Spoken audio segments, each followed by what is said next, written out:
News, I'm Ben Thomas. U.S. negotiator Jared Kushner held a lengthy meeting with Israeli Prime Minister Benjamin Netanyahu today over the way ahead for Gaza. Hamas had already agreed to the latest U.S. proposal, but it appears American negotiators have now acquiesced to Israel's demands that Hamas disarm before any reconstruction of the Palestinian enclave. Meanwhile, Karen Shamas reports. Comments by Israel's far-right National Security Minister Itamar Ben-Gvir speaking on a podcast called for killing 30 to 40 Palestinians in Gaza each night. His comments were quickly condemned internationally. Ben-Gvir holds significant influence over Israel's security apparatus, but cannot order military strikes. The comments sparked alarm among Palestinians and were widely circulated on social media. I'm Karen Shamas. As for talks aimed at ending the Iran war and reopening the Strait of Hormuz, Luke Garrett reports. After Iran said it was working to finalise a joint statement with Oman on a plan to manage shipping through the Strait of Hormuz, President Trump made a threat that he would bomb Oman if it got in the way of a deal. Speaking to a Fox News reporter, Trump allegedly using an expletive for emphasis, though Fox News did not provide audio of the interview. It's not the first time Trump has threatened Oman. In May, he told reporters during a cabinet meeting that Oman will behave just like everybody else, or we will have to blow them up. Oil prices moved higher again. The international standard Brent crude rose 2.7%, settling above $90 per barrel. U.S. gasoline prices are holding above $4 per gallon. AAA puts the national average for regular grade above $4.06. On Wall Street, stocks slipped further from record heights. The S&P and the Dow each lost about 0.5%, the Nasdaq 0.3%. This is AP News. Stormy weather from the Midwest to the Mid-Atlantic today, while Europe continues to swelter, feeding wildfires. Sam McNeil's filed this from Belgium. A fire has raged over the past few days. This is a peat bog, and the fire has singed and charred the top grasses, but it has also moved underground. A Forestry Service officer just told us that this is particularly dangerous because it sometimes doesn't smoke, can lay dormant for weeks and occasionally pop up in other places, requiring weeks, if not months of work to make sure that this thing doesn't rekindle, reignite. Authorities say that the fire has largely been put out, but it is still moving east towards Germany. And what is especially dangerous is this was a battleground in World War II, and that there's unexploded ordnance on the border with Germany that might be ignited by this fire if they cannot control it. More news at apnews.com. I'm Ben Thomas. Thanks for listening.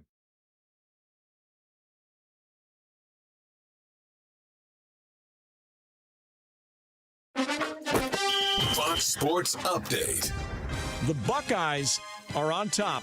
Ohio State grabbing the top spot in the new AP Top 25 college football preseason poll.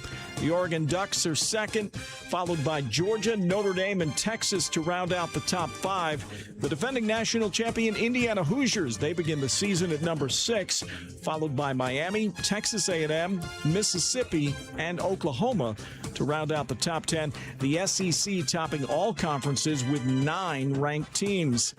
Less than 6 weeks to go in the Major League Baseball season. It's the mad dash to the finish line, and it will be a critical time for the struggling back-to-back World Series champion Dodgers. LA manager Dave Roberts says right now his team is not performing very well at all. Our pedigree, what we typically do is, control the zone, grind at bats, create stress.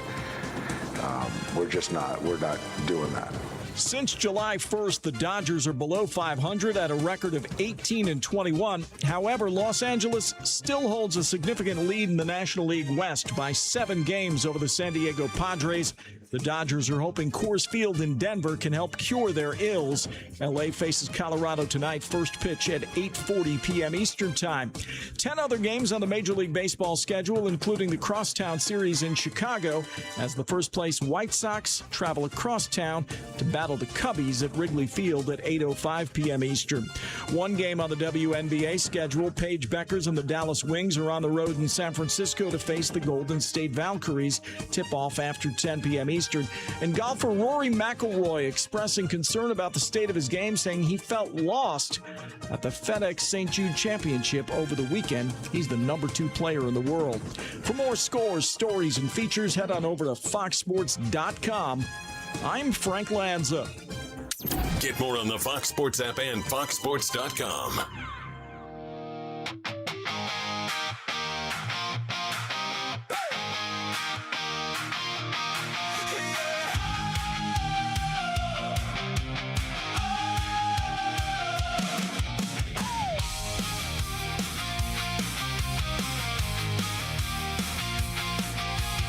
April came sideways, took the roof off for the year.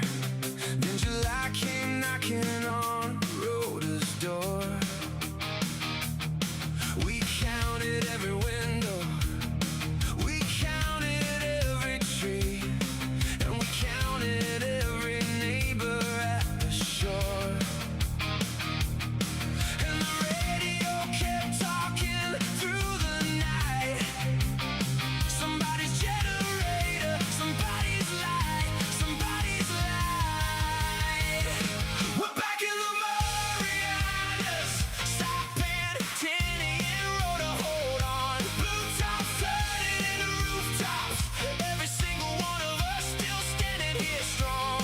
Oh, oh, oh, oh. We're back in the Marianas. Oh, oh, oh, oh. And we're not going anywhere. Line crews in the sunrise, chainsaws in the rain. Somebody's auntie cooking for the crew.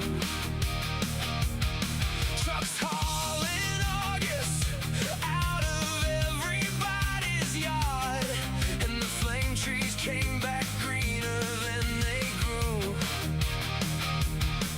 And the reach still breaks the water into wine. Somebody's daughter, somebody's fly, somebody's fly. We're back in the Marianas, Saipan, Tennessee, and Rhoda, hold on. Blue tops turning into rooftops, every single one of us still standing here strong. Oh, oh, oh, oh. We're back in the Marianas. Oh, oh, oh, oh. And we're not going anywhere.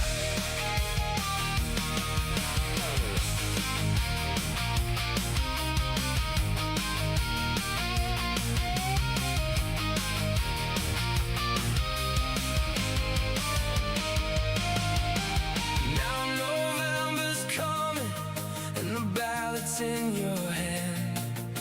Not for me to tell you, that's for you to understand. But show up, show up, show up, like you showed up in the storm.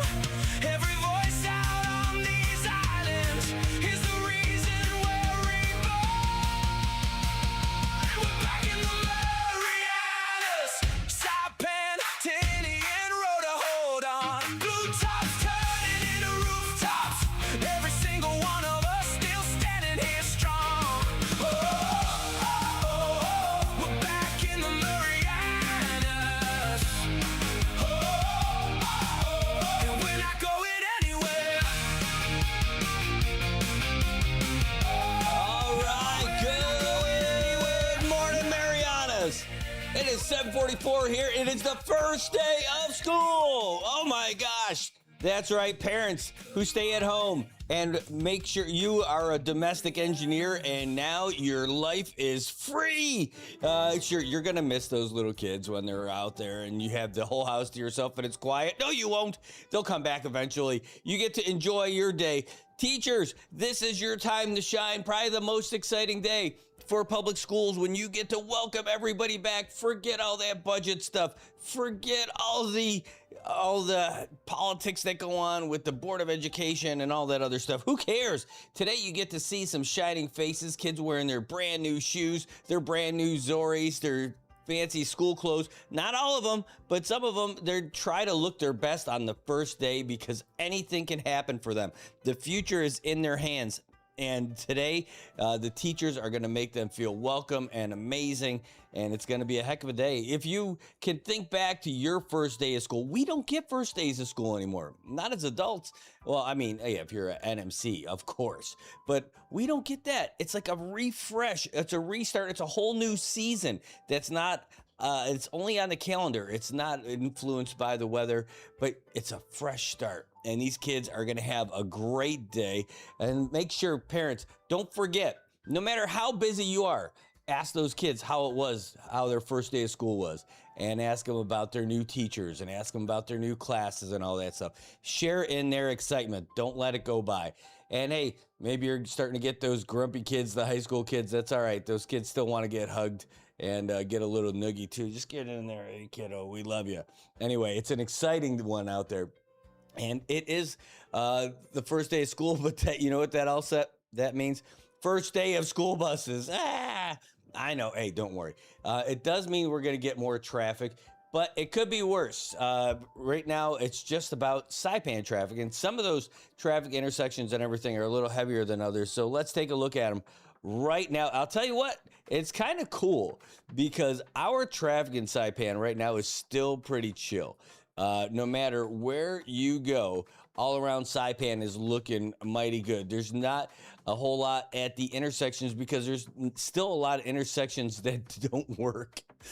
Even right out here, I'm not sure what happened. We got to find out from DPW because the intersection right outside by the old AK is out of commission. It is not working for whatever reason. It was. Now it's not. But there are other ones that are up, which is pretty good. Everything by Paul Guerrero. Yeah, okay, it's Chalon Senior Guerrero.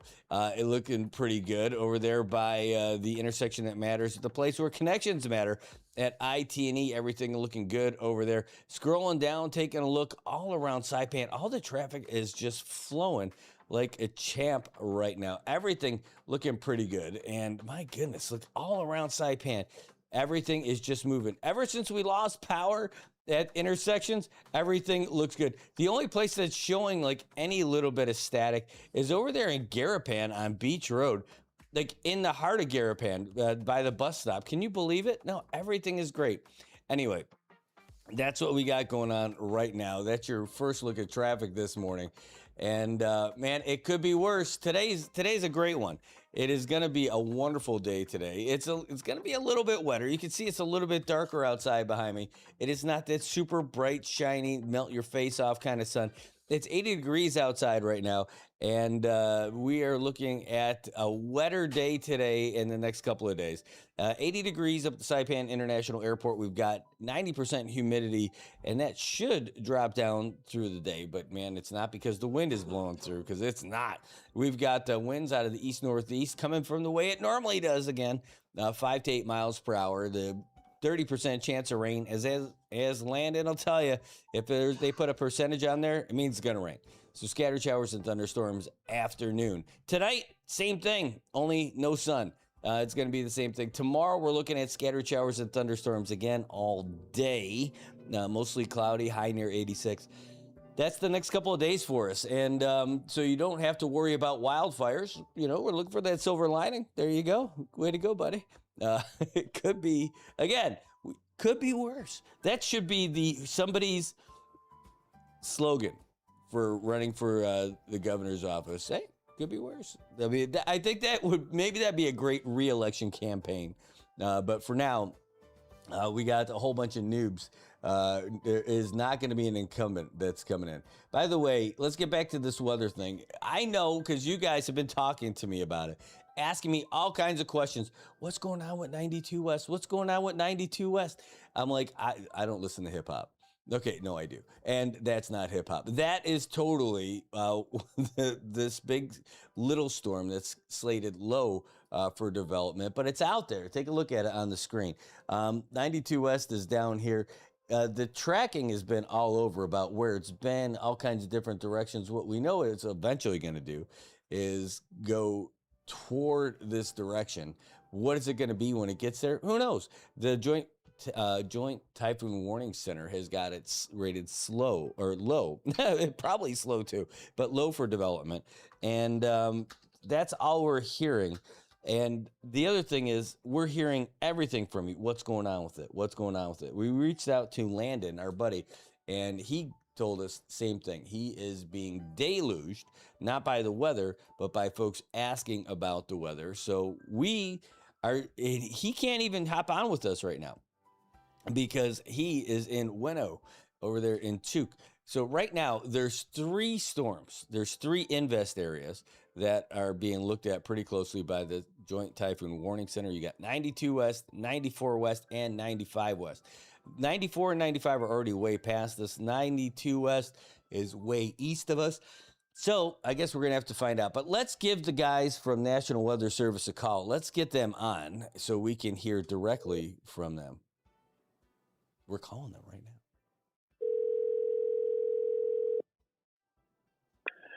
Good morning, National Weather Service Guam. This is Patrick. How can I help you? Patrick Dahl, this is Brad Rosala from Good Morning Marianas. We are on right now. We are live to millions and millions of viewers who are all saying, Patrick, Patrick, Patrick. Actually, I think you got much higher ratings than me. At least that's what the latest Nielsen ratings show. How are you, my friend? Good. How are you doing, sir? Oh, we've got it pretty easy over here. Life is good for us in Saipan, but I imagine you are getting all kinds of different calls from folks asking about what's happening with the weather. They look at all these colorful apps instead of talking to the folks from the National Weather Service. They want to know what's going on. So can we chat it up a little bit? Sure, absolutely. Yeah, and we've been getting some calls about 92W. It's still sitting down there north of Ponape.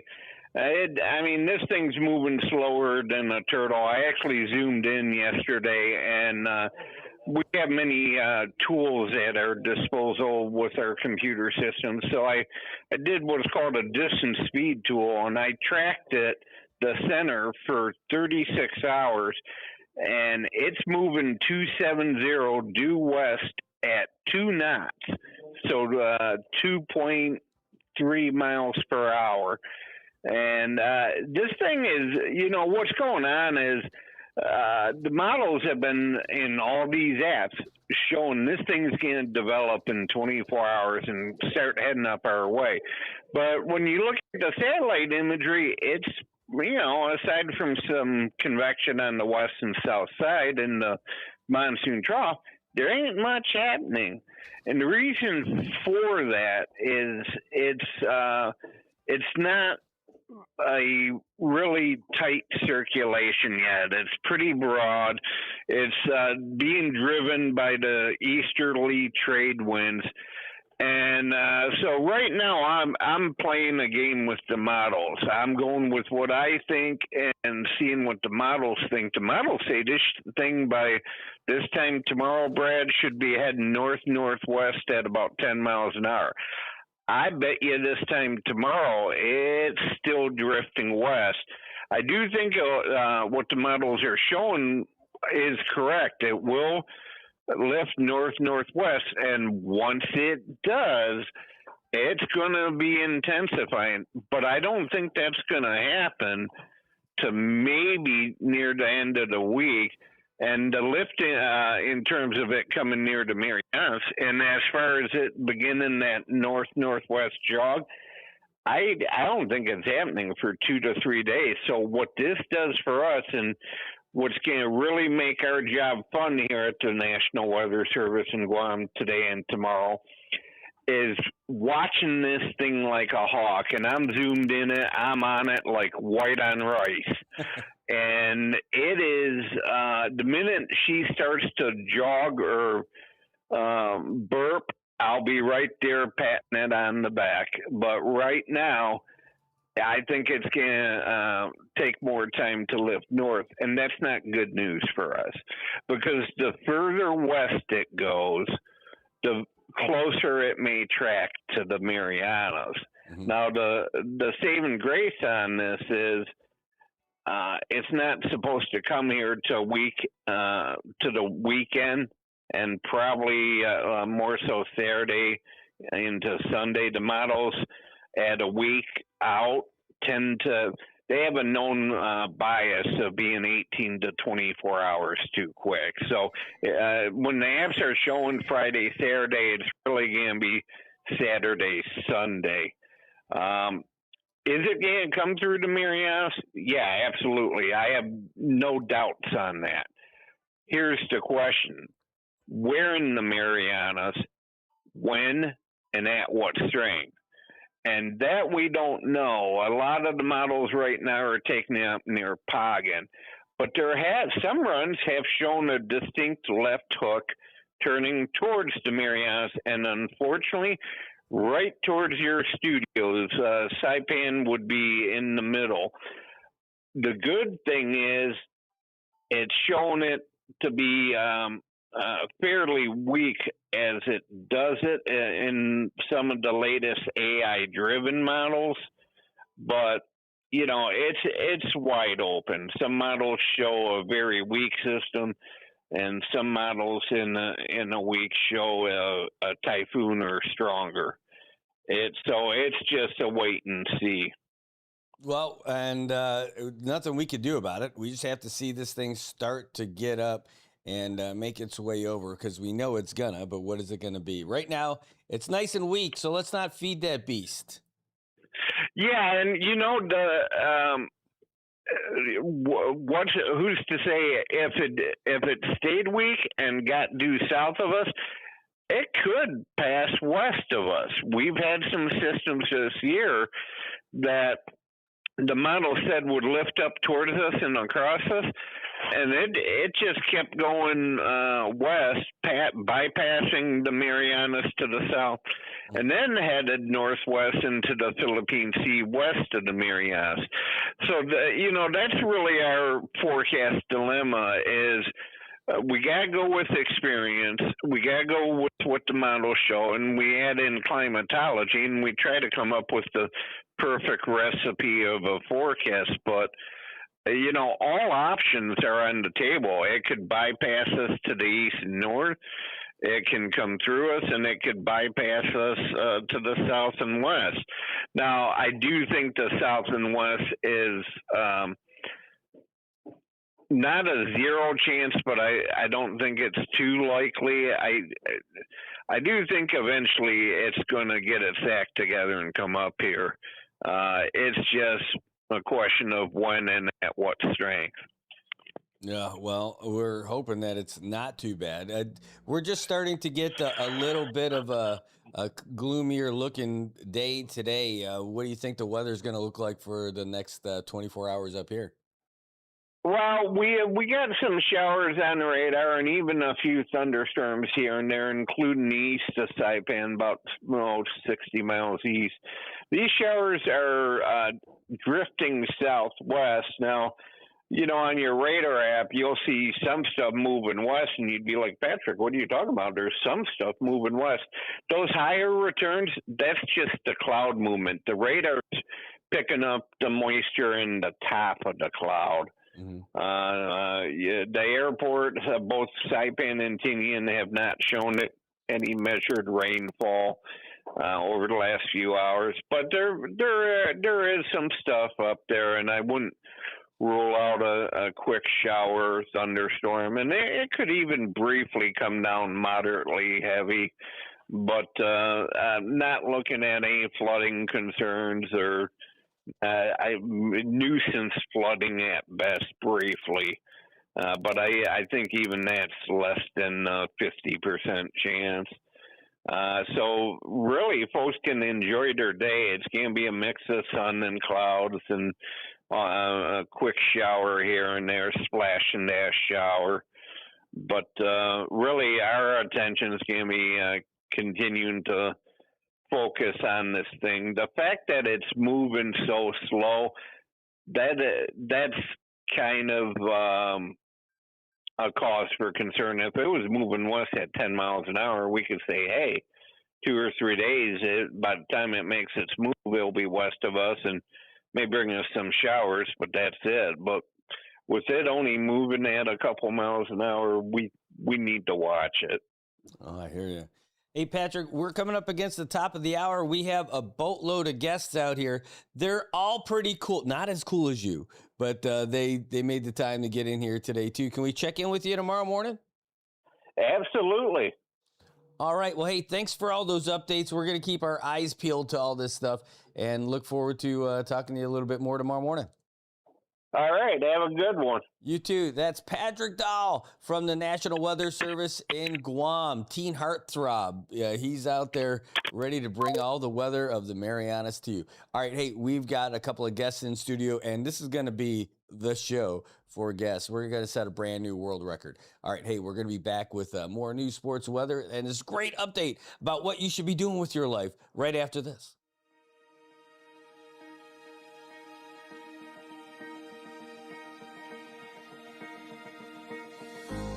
After years of serving our community as a disability advocate, Lord, I leave it up to you to guide me on this path to serve Precinct 1 on a bigger level. Not just for myself, but for many others. I'm ready to serve our disability community and every voter with stronger leadership and a louder voice.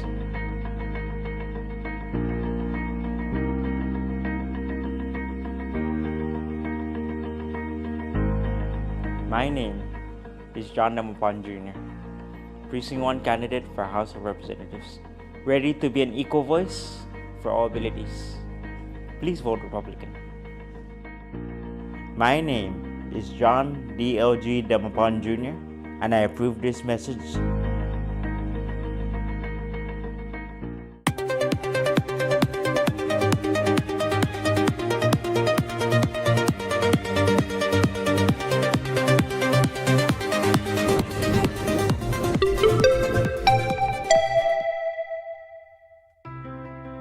If you think girls and women's equality matter, stand up.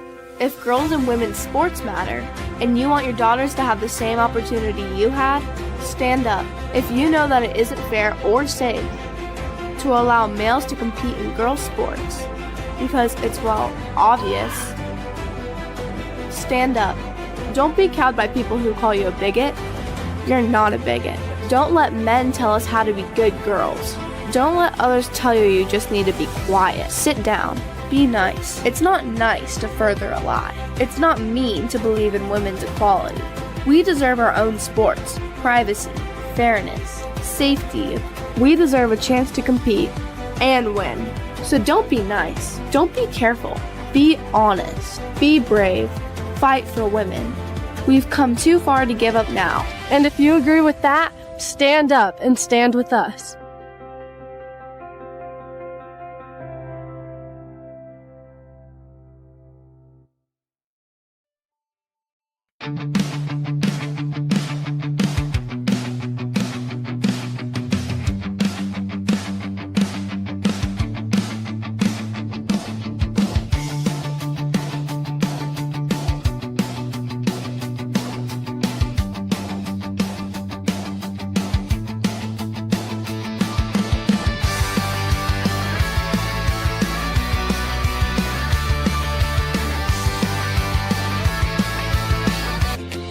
Shiny smiles all around, where happiness is found. It's the little things that make it true. Shiny smiles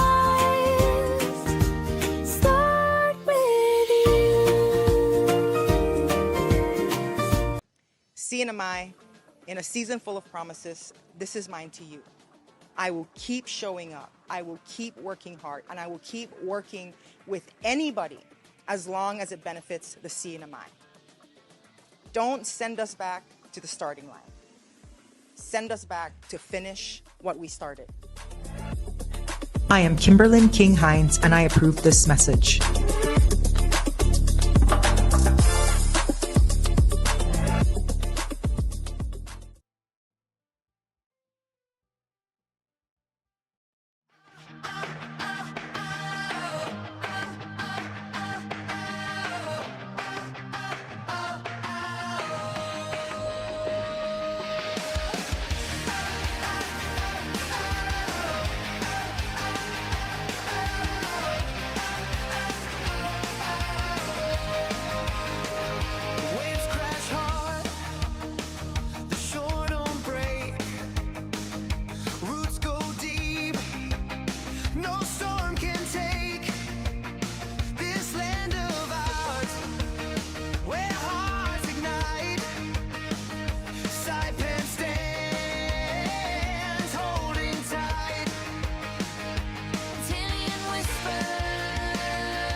Marianas. Good morning. It is 8:06 in the a.m. and we are rolling through this Tuesday morning. And now we've got a couple of guests in here to talk about some great stuff happening at NM Tech. If you don't know NM Tech, well, you better ask somebody fast because it's only the best place where you can make a difference in your life and have a little bit of fun while doing it.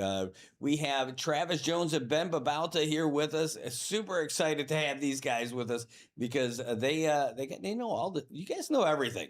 I think it's pretty much, that's the easy way to put it. It's great to have you guys. Thanks for coming this morning. Hey, good morning, Brad. Thank you for having us. Oh man, I know. I am just. I was excited. I'm like, man, you know what? I saw a press release that came out about that you guys have openings up and everything, all the programs that you guys have, and NM Tech. I'm telling you, NM Tech is the best opportunity for folks here, and it's the best opportunity for the CNMI to kind of right its ship economically. I think by having folks from here learn how to do some really great stuff. You guys have all of it, right? I mean, as you saw in the article, I think Jodine had said in there, there's going to be about 4,000 construction jobs that are going to be coming available, and we just need to get people trained. Right now, we just started the fall semester, and I think it said in there we have 80 to 90 students. Ben probably knows better. Yeah, about 75. So in there, so that's a great start. And we knew it was going to be a little tough coming back from the storms. Mm-hmm. Everybody's still stressed out. We got a lot of people still without power. We knew that maybe the enrollment was going to be a little low. But it's a great start. People got to get back, and they're doing core training. They're taking baking and pastry. They got automotive. They're kind of all over the place. So we're happy to see everybody back. Well, I'm glad to see you guys back after all those storms. You guys took a little bit of a beating, and then putting it all back together. I mean, what a Herculean task. You guys have come back from storms and flooding and stuff like that before. But that's just the campus. You guys had to deal with your lives and everybody else. That's kind of what we said. I think we did a little interview with somebody. Now I'm having Yeah, who else? I'm having a brain fart. It doesn't even matter. No, Chamber of Commerce when they came out, and that was kind of what I said. This time, what was different was just the sheer magnitude of the personal stuff of the campus completely being washed out. Mm-hmm. It was just a huge job, and we didn't think we'd be able to do it, but we did it with all internal employees. Everybody came in and pitched in. We redid the drywall, we redid the ceilings, we redid the floors, just to get it back in shape. Everything just worked out awesome. It was crazy. Yeah, I think one thing about us is because we have trained and skilled instructors, we put them to work for the actual renovations. And then they guided our team to help them as well. That's the best way to do it. I mean, you don't have to worry about a contractor when your guys are the contractors. Yeah. That's the best. And we said when HR and finance and student services is out doing drywall and mud and paint. Mm-hmm. And then at the end of it all, they were appreciative because they said, now this is stuff that we can do at home. Wow. And it's got to make everybody closer together for all the staff and everybody who works there too.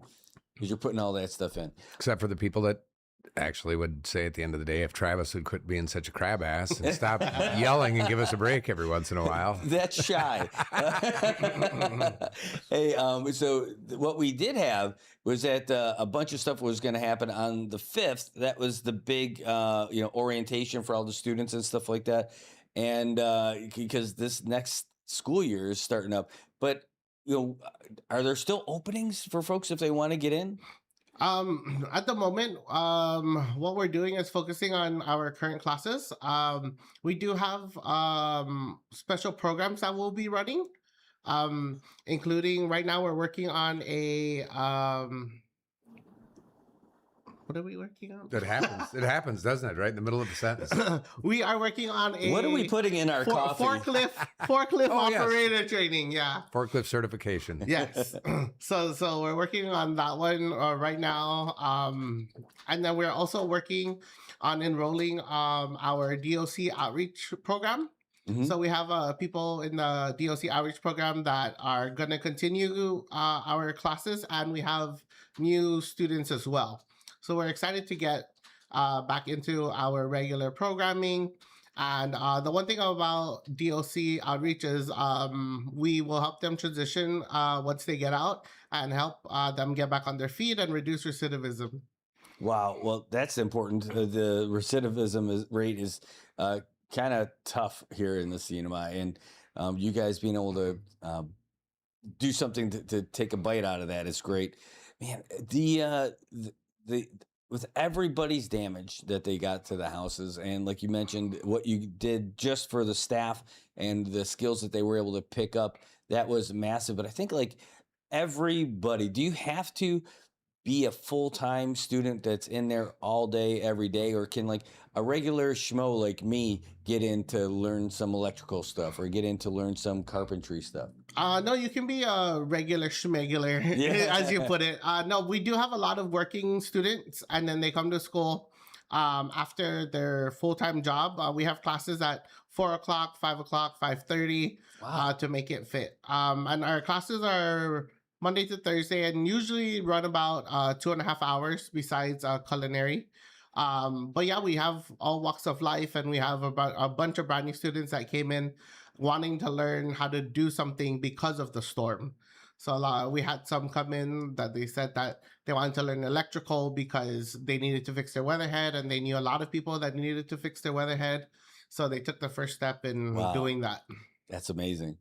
It's amazing. So, what do you see for this new group of folks that are coming in? Like you got new students from all over the place. You see some new faces? Yeah, definitely. We see a bunch of new faces. And we see some returning students. And all we want to say is thank you for, investing in yourself and picking back up after the storm and working to normalcy. And we want to make sure that we can help them for the rest of the semester so that they can graduate at the end of the year. Well, that's a big deal. Some people, their jobs don't even exist anymore because the places that they worked at don't exist anymore after the storm. Take a stroll around, you see a lot of businesses that are closed and all that other stuff. It seems like this is a great opportunity for folks to maybe get a new lease on life and you start a brand new career, but maybe starting from scratch, maybe you don't have a whole lot of cash built up, and the idea of coming into NM Tech sounds a little tough because I can't afford it if I want to go there. Is there a way to help for folks who are trying to finance getting in there? Yes, we have multiple scholarships. Our first one is called the Workforce Development Scholarship Training Program. It's WDTSP, and that's funded specifically by NMHC for the construction trade. So that if you qualify, we could qualify for about 99% of your tuition will be covered. Wow. Yeah. In addition, we also partner with WIOA. And they could also, if you qualify, they could also fund your training. And then we also have CNMI Scholarship, SHEFA, and I know the Saipan Chamber of Commerce is also going to do a scholarship program that they just had their golf tournament. So we're really trying to get people through our doors and helping them find funding for it.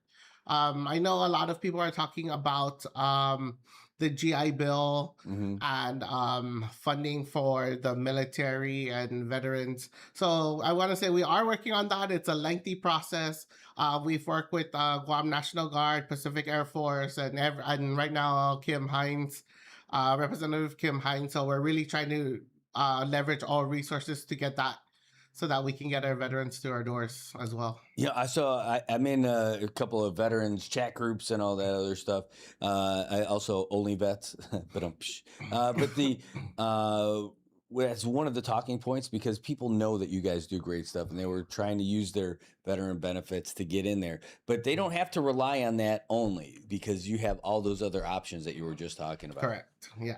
And one of the other things that we were talking to Representative Kim about was our need for instructors, right? We're always looking for qualified instructors. And we've talked about if we're going to have hundreds of trade students come in, we need more qualified instructors. And I said that I've known so many of these guys. I think the military guys are the perfect thought for an adjunct instructor. Some of these guys they're retired or they have a disability retirement and they're just looking for something part-time. We can get these guys trained and certified to instruct. And what better thing to do than a part-time thing to help out all these people and share your knowledge. Man, that's awesome. It's such a great opportunity. I know, like you said, up at the college, they had those adjunct professors. When I was when I started going to school, my grades weren't all the way up, so I started at community college.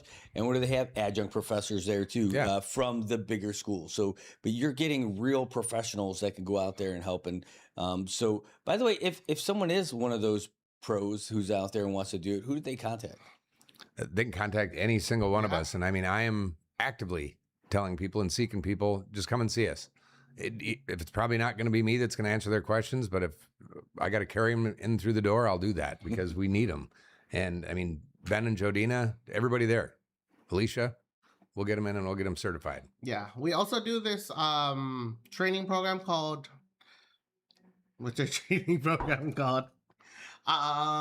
instructor certification through our mother nonprofit that holds our accreditation. They train all the incoming instructors on how to teach and about the curriculum, and that's through NCCR out of Guam Contractors Association. Oh, yes. Wow. So it's through NCCR, but actually what we're trying to set up is I think sometime in October, NCCR is actually going to be on Guam, and I believe they're going to have me over there, and they're going to train me to be the instructor certifier. So then hopefully we'll be able to do it right on Saipan, and we won't have to wait for people from Guam. Wow, that's perfect. All right. Well, this is a great opportunity for everybody. I mean, and how cool would it be if you're already a pro here and you go in and you become an instructor over there at NM Tech? Because not only do you feel good about it, do you teach all these other folks, you are scouting your next employees. Right. You can train that, you can give them all the best practices that you want in your staff that's going to come on. Matter of fact, on that same line, the last core class that I taught, which was my first class that I taught, I kind of learned that you weed through the students, right? As you see the students come through. And I said every student was different, but there are certain ones that actually could be instructors. And we've talked about that there. We got to take our best people that come out just like that and try and make them instructors, because these are things that they can. I had some of the students actually teach portions of the class, and they excelled at it. And I said, what a great way to do it after a teacher or an instructor watching these young people or whatever age people do this. Wow. Yeah. I also just wanted to add something we started implementing last semester was in our core class, Trav will teach the safety portion, the safety module. And when he teaches it and you finish core, all students will get an OSHA 10 certification because Trav doubles as an OSHA instructor. Correct. So you'll get a core certification and an OSHA 10 all in right about 10 weeks. No kidding. Man, if I were to go there, there's all kinds of stuff I'd want to do. But I'll tell you, electricity, being an electrician would be huge for me. Like, I am terrified of it because I don't want to screw it up. I don't want to try to fix a light switch and then have to replace everything I got in the whole house. That's it. Getting zapped is one thing, but zapping your whole house, right. That's not what I saw. The Money Pit way back when. I don't want to be that guy. Yeah. But I'd also like to learn cool stuff. Welding. Like, I don't do a lot of stuff with metal. I feel more comfortable working with wood and everything like that. But whoa, like burning metal with fire. It sounds awesome. And you know what's crazy is we have a welding instructor, we have an HVAC instructor, we have a minimum 5 student to get a class started. So we made the push for those, but we didn't get 5 students. So we weren't able to open up the classes. And I said, to me, really entry-level stuff is if you learn to weld, that kind of falls into every trade here in Saipan, right? Welding goes in with the electrical, with the HVAC. There's always a portion of that. Any of the class you take, HVAC or electrical, they kind of feed on each other, right? So just get into one, whichever one we have open, and go for it. And we're just going to keep trying, but we need to rely on the island people to come together and step up and actually take the training. They all say they want it. Let's do it. Flora says, hey, is this training only offered in Saipan? I would like to get forklift certification. What's the tuition or fee to get the certification? This is a great question and a great thing, because we just had a contractor on island that did their own in-house training for fork trucks. So this is actually a perfect conversation. Wow. Their previous instructor that they had in-house passed away. So they called us and they said, we need this fork truck certification. We went through kind of back and forth a little bit. And I went to Jodina and Ben and I said, here we got a business on island that's looking to certify about 20 fork truck operators. We don't have a program, but I said, I think this is something we can set up. We went through some OSHA guidelines. We went through local OSHA. We did a lot of online research, and we have a heavy equipment operator instructor. We have the heavy equipment class. So that kind of falls right into play with that. And we were able to, we're in the process of it right now, kind of custom tailoring this fork truck training. So for any business that's looking for anything like this, come to us and ask us if it's something that you need training for, and don't, when it comes to a technical skill or anything of that nature, ask us and maybe we can create something. We have great instructors that can probably fit into kind of anything. Yeah. So to answer that question, we are developing that program and we should have it ready before the end of the year. All right, there you go, Flora. Daryl Hart says, hey, say hello and good morning to my buddy Travis for me. There you go. What's up, Daryl?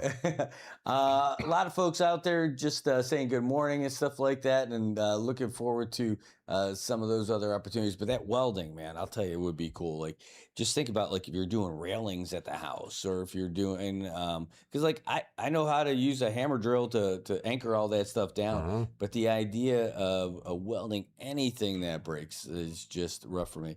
I know there's something it's relatively easy, like with screen repair. Right. But, man, I have the worst luck with it, screen repair. In fact, this morning, you come in.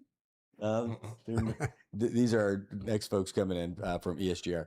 But, man, my dog is a dummy. I love this dog. I do. Dumb as a box of rocks, all right, when it comes to some things.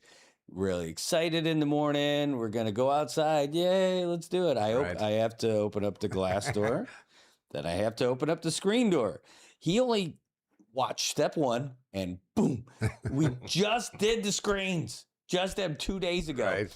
Bam, it knocks off that little rubber thing that you put in there around the outline and all that other stuff. I'm not good. I've tried to redo the screens. I'm not really good at it. It seems like a really simple thing. You get the roller, you get the thing, and all that other stuff.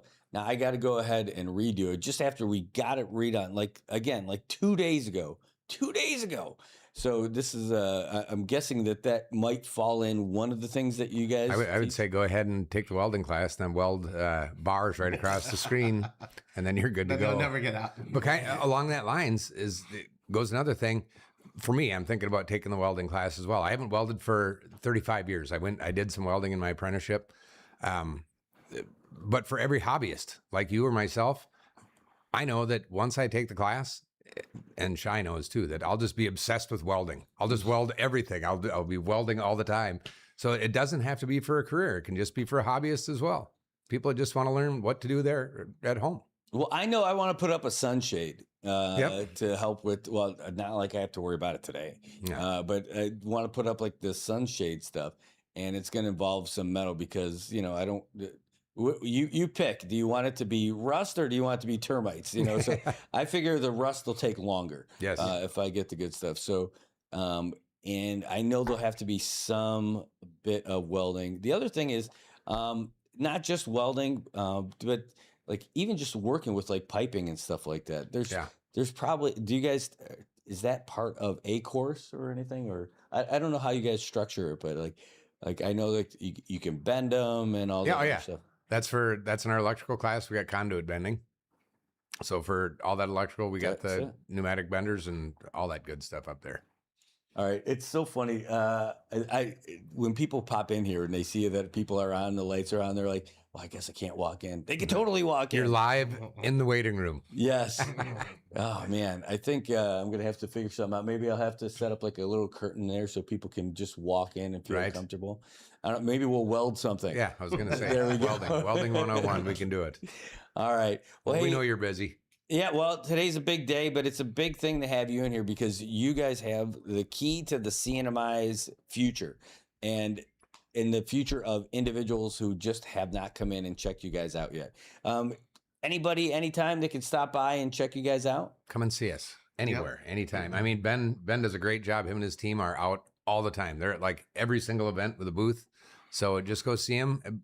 The crazy part, though, is when you pick up the paperwork and say you're interested, fill it out and drop it off. come and do it.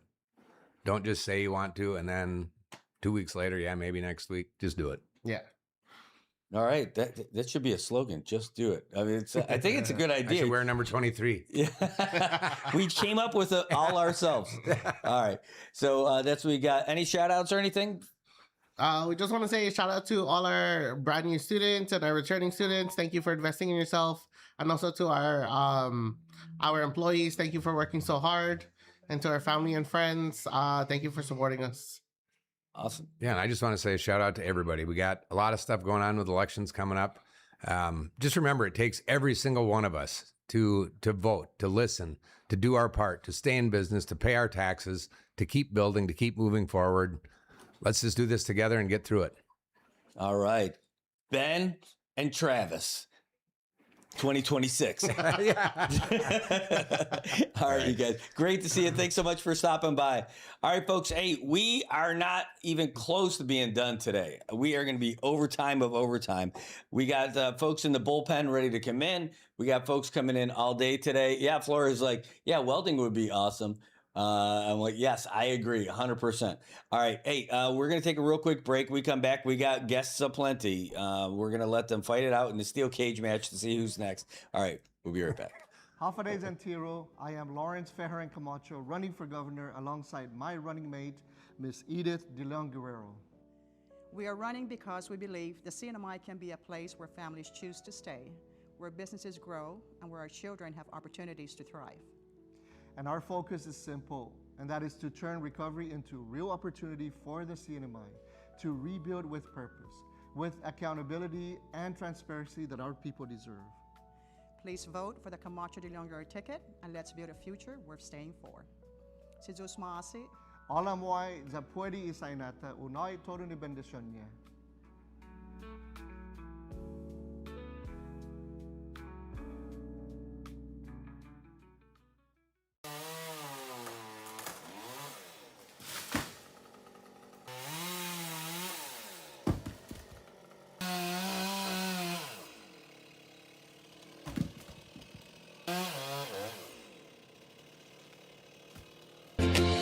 Shiny smiles all around, where happiness is found. It's the little things that make it true. Shiny smiles start with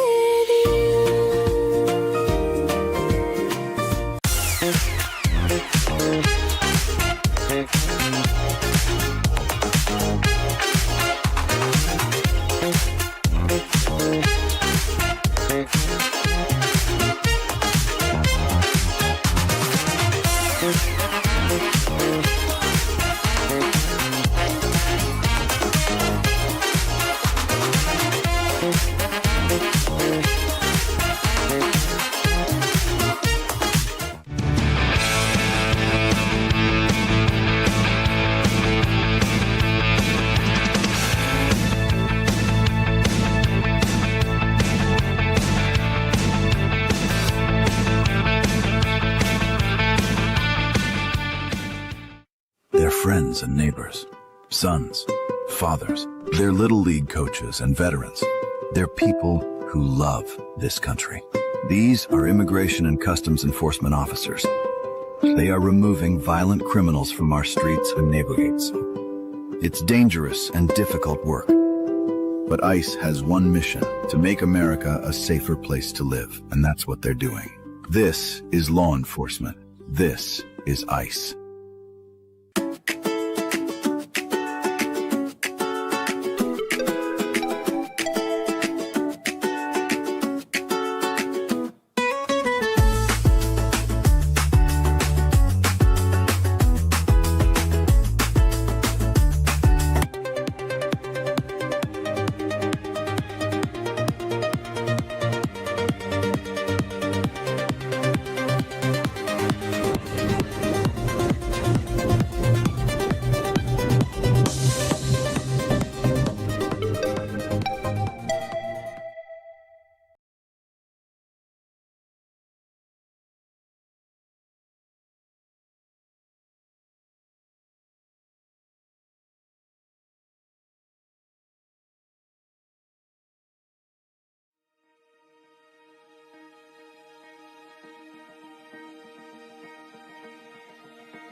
After years of serving our community as a disability advocate, Lord, I leave it up to you to guide me on this path to serve Precinct 1 on a bigger level.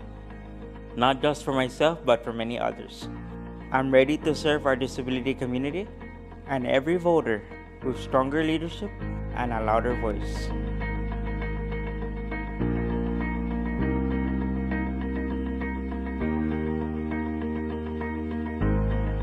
My name is John Damapan Jr., Precinct 1 candidate for House of Representatives, ready to be an equal voice for all abilities. Please vote Republican. My name is John D.L.G. Damapan Jr., and I approve this message.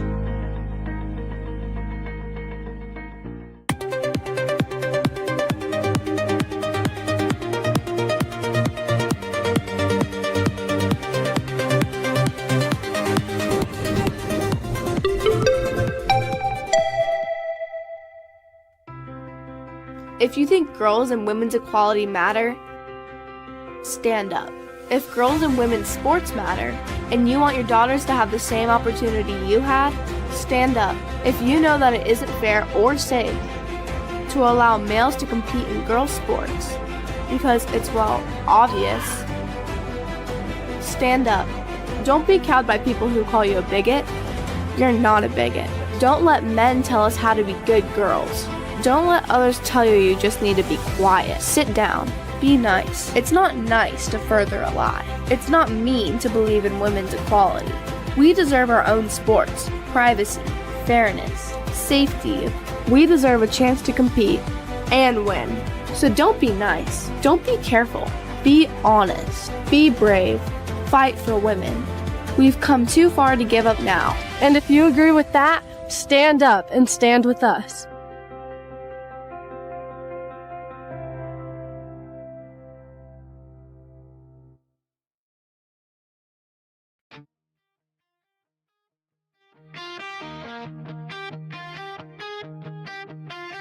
Golden sands under my feet, waves crashing loud, a steady beat, palms swaying left, swaying right, endless blue from day to night. Silent calling, feel the breeze, taste the ocean, salty seas. Silent calling, hearts collide, paradise where dreams reside. All right, Marianas, welcome back. It is 8:34 here on Tuesday morning, August 18th. Can you believe it? I mean, it seems like we are cruising through the week. We're just trying to cruise through the show. We got so many guests coming in today. It's going to be all-star show, and we've got a couple of all-stars in the studio with us right now who are taking care of all the folks who are representing the folks for the Stars and Stripes. Speaking about all-stars, see how I'm trying to be like the smooth segue? Sometimes it works, sometimes. But we have Kathy Gugwe and we have Gerard Damien. Kathy is the state chair for the Employee Support for the Garden Reserve, and the Military Outreach Director. Is that I got the right total for Gerard Damien or Gerard? Yeah, Gerard. Yeah, Gerard. Yeah. Well, welcome. Thanks for being in the studio with us. Glad to be here. Well, Buenas and half a day, Marianas. Yeah, thank you for having us. Well, and having you back. We got to have you here last time, and it was awesome. And then see you guys hard at work yesterday, doing all the rounds with all the folks. Yeah, it's been great. So we're here this week to celebrate ESGR Week in the NMI. We did it on Guam 2 weeks ago, so we took a break, and now we're here across the nation. Everybody in August is celebrating. All the state committees, there's 54 of them. They're all celebrating ESGR Week in one way or another. So, like I said, we did it in Guam 2 weeks ago, and now we're here. And what we want to do while we're here is recognize our employers who are receiving awards on Wednesday, tomorrow, for all their great support that they've provided their service members throughout the year. So it's a great celebration for the employers, and we also recognize our volunteers because we're a volunteer-driven organization. All 54 states and state committees have volunteers who lead the charge of ESGR, Employer Support of the Garden Reserve, and what our purpose is to educate the community on USERRA, which is the Uniform Services Employment Reemployment Rights Act. So while we're here, we're going to be doing some briefs on USERRA for some of the employers in the NMI. You know what I love about your organization? The recognition is great, but it gives the employees an opportunity to recognize the people who support them at their regular office. That's one thing. So it makes their bosses feel really good. Yeah.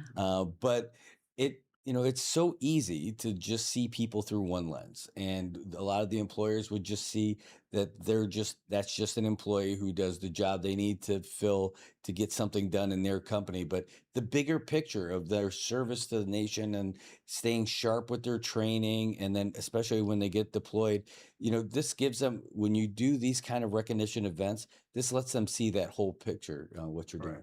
Yeah, that. Go ahead. Yeah, and that's really important because without the support of the employers, our military member, our Guard and Reserve, cannot come to their training, attend their trainings, and that's important for readiness. These guys got to attend their readiness training because they're only there a week and a month, and sometimes 12 to 15 days a year. So when they have to go to their UTA or unit training assembly or their drills, they have to be allowed to go there because there's no other way to get them, trained or upgraded on their training unless they attend those. They can only do that if their employer supports that. And so while he's Chief Demian, he's retired chief from the Air National Guard. He's had airmen under him, so he knows what it takes to make sure that his airmen are ready to deploy when they're called on upon the governor or the president of the United States. They need to be ready. They need to make sure that they're supported by their employers, that they don't need to worry about, the family and the workplace, because that's not what we need when they're defending our country or our island, is to worry about that. So that's why it's really important that this recognition happened for the employers, and that, service members and ESGR are able to say thank you for all that you do. When we did this ceremony or awards luncheon on Guam, we had all the top leaders from the reserve components out to show our employers on Guam that, we're here. We appreciate what you do for their service members in the Guard and Reserve. And so that's really the feeling when you leave from our awards luncheon is just a feel good feeling. Everybody can't wait for the next one. So we've done it many times here in the NMI, and we'll continue to do that. And we have a great committee out here. Joanna Kino, Rosie Gato, Tanya, and Chris. They do a great job for the reservists out here. So we're so blessed to have them out here, especially Joanne. She's really on top of things out here for our reservists. So we're lucky to have them on the team. We have Tanya David also. She's done a really great job, and Chris Abuyam from First Hawaiian Bank, and then Rose is like she's like institutional knowledge. Yeah. I think she's like the brains behind everything that goes on with the committee. But they've done an excellent job to prepare for this week. So she's been an organizer for so many different things for so long. She's just wonderful. Yeah. I loved the story yesterday that was brought up about Sergeant Paris with PEGS, about what that company had done for her when she went for like basic training. So what PEGS is the president is Gregorio Castro, and he's a really good friend of mine, and we were together at a meeting, and he was telling me we were in the States already, and he was telling me he was going to go to Sergeant Pegas's what is it when you finish basic training? He and his wife MOS training. She was just done with basic, so he was going to go out, and because her family couldn't come, so he was going to go out and support her when she finished basic. And us Islanders from Guam and the NMI, I mean, when I was growing up, our parents couldn't go. They couldn't afford the trip out so for far. basic. Yeah, and just for a couple of days, and then they head back out while their family members prepare for their next phase of training, right? And so he went out there and was Jamari's support mechanism. And then, he was, and not that he's bragging. If anybody knows Gregorio Castro, he does not brag about what he does for the community or the people, his family who works for him at PEG. So he he went there to support her, he and his wife, and then gave her money to buy stuff at the commissary, or I don't know, for uniforms and whatever she needs for the next phase. And then Christmas time, she was still doing her advanced training for the Army Reserve. He brought her back home because there was a break. And, you know, flying from wherever in the Army that you're at, the mainland to Saipan ain't an easy trip, and it isn't cheap. No. So for him to do that, and, you know, if you talked to Jam, I know her as Jam, Sergeant Jam, Jammarie, she'll tell you he's just been tremendous support for, and he encouraged her to join the Garda Reserve. He said she's the only military personnel in his team, and he encouraged her to build that for her family's future, not just for her, but her they family. really went above and beyond for her. Yeah. I mean, that was great. Great support. Mhm. And we do give out awards for that too. Yeah. The above and beyond. That qualifies. Yeah. Absolutely. So he actually he got the above and beyond, but we turned his name in. Also, the District Court of the CNMI the same year for the Freedom Award, which is our biggest award that we give out throughout the year. We generally have the call out for nominations in October, and then it ends in December. We as a committee review all the nominations that we get for the Freedom Award. Then it's reviewed in DC by HQ. They put a whole panel together.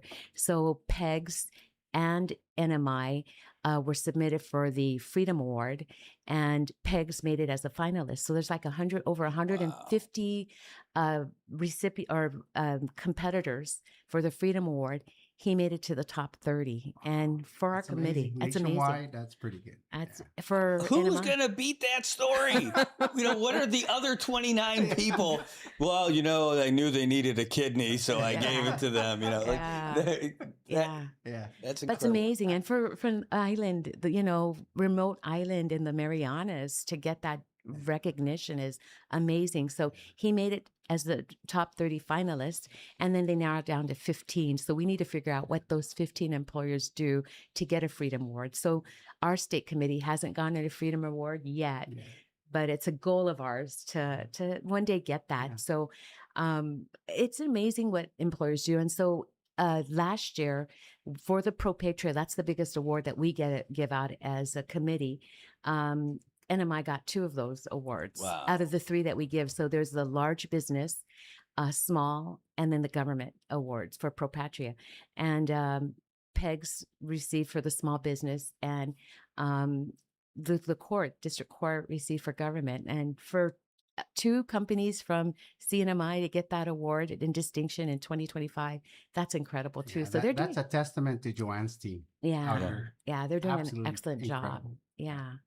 Mhm. Well, they're dedicated to it. I love that Tanya's a part of it too, because I've known her for a long time. I know all of them, you know, so it's great.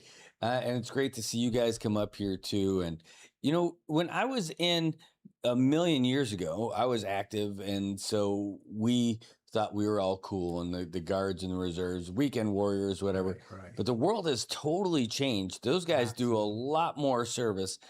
They get deployed. They get deployed for extended deployments.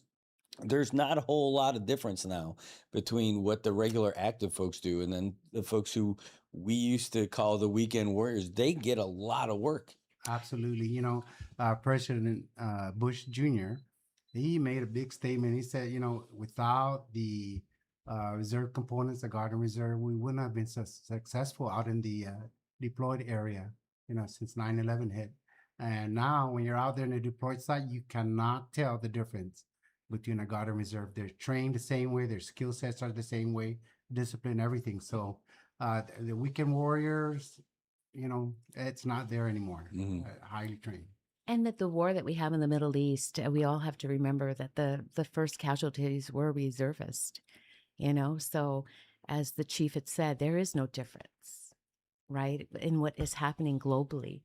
And, you know, so we need to show our reservists and guardsmen that we really appreciate the work that they do, the reserve component, service members, that we appreciate what they're doing to protect our island and to protect our nation. Yeah, and let's not forget their families, because you know, they got a civilian job and then they got their military jobs that they have to do, and that they got to balance all that in the home front. And a lot of times those military members are not there. I served when I was single, so it was easy, right? The idea of having a family, like raising a family, doing what I did, there's no way. I don't understand how it can happen, how people can be successful doing it for a long-term career and all that other stuff. Maybe for a deployment on the guard stuff. So the families, I think, deserve huge recognition for Absolutely. for the amount of hardship they get put under for all that stuff. You know, Yeah. it's not like a regular job. But that's what some of the employers do as well. I mean, we went to a send off ceremony for the Air Guard on Friday, and their commander addressed the family saying, "We're here for you. As your airmen leave on this deployment, please reach out to the command. If there's anything that we can do, close the shutters, because we're in, typhoon season right now. If you need us to help you close the shutters or, babysit the kids, just reach out to the command, and we're there for you." And employers are the same way. You know what I mean? They make sure that they take care of the service members' family while they're away, and that's what really the Freedom Award. That's what employers get recognized for doing. Maybe that's something that Peg should have said, is because they're such a family cultured organization. I'm sure that they helped Jam's family through the whole process while she was away for her 6 months of training. Wow. Yeah. So, 6 months of training. yeah. See, that just shows you how much smarter she is than me. As dumb infantry guys, you get 8 weeks of basic, another 5 weeks of AIT. Yeah. It's basically learn how to do all that stuff and then learn how to shoot a little bit better for 5 weeks. Yeah. So she's way better. Yeah. And a great person too. A great all the way around. Now, tomorrow's event is the Lunch with the Boss. Yes, yes. And at that lunch, we're also going to recognize employers as well. So we're going to do a brief on USERRA. That's something that everybody needs to know about the Uniformed Services Employment Reemployment Rights Act. So if you're a boss, and that's why it's called Lunch with the Boss, we're going to educate you on the entitlements of service members. And so we do this for employers, so that we have a military outreach director who organizes this for our committee for employers, and then we have this for service members. So this is something that the chief does for the reserve components on Guam, and the NMI is do that for reserve component. Right. And the lunch isn't that bad either. Yeah. I value the lunch. Come on down. The awards are really important and they're great and all that, but I think the big mission that you have about standing up for folks who are in the Guard and Reserve is the massive component for this. We're so lucky here because I haven't heard a lot of stories of people doing bad stuff to their folks who are in the Guard and Reserve, but I know that exists, and they need absolutely does. and they need you guys. Yeah.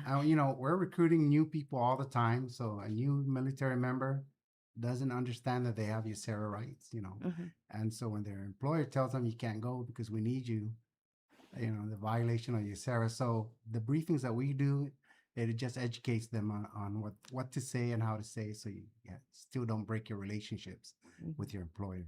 One of the things that we need to say, though, is as we educate the employers, there's, we generally, when we do the lunch with the bosses, we have the GMs there or the HR folks. We don't have frontline supervisors who really don't understand USERRA. So one of the things we did, our outreach employer outreach director, Don Clark, is he went to the Department of Administration. They're the ones who employ all the frontline, line agencies. Our DOA does all the HR for our line agencies. So like public health and the police department, the fire department, DOA recruits for those personnel. So like, say, for example, the fire department, my husband's in the fire department. His actual supervisor doesn't attend these lunch with the bosses. So what we did last year and the year before is we reached out to DOA, and your equivalent here in Saipan is OPA. So we reached out to DOA and said, you know what, we need to educate the frontline supervisors so that they're the ones who sign the leave. They're the ones who generally have and I'm going to just say the attitude that do you really need to go? right? They're the ones Yeah. they don't understand you, Sarah. And I know that for a fact because, like I said, my husband's a firefighter.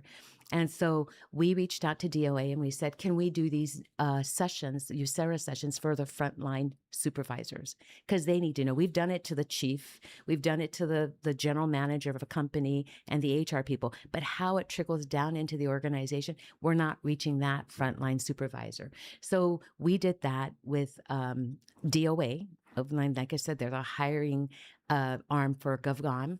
And that was something Don Clark, that was his initiative with one of our ombudsmen who also serves in the Air Reserve, Lisa Fisher. She was the deputy director of DOA.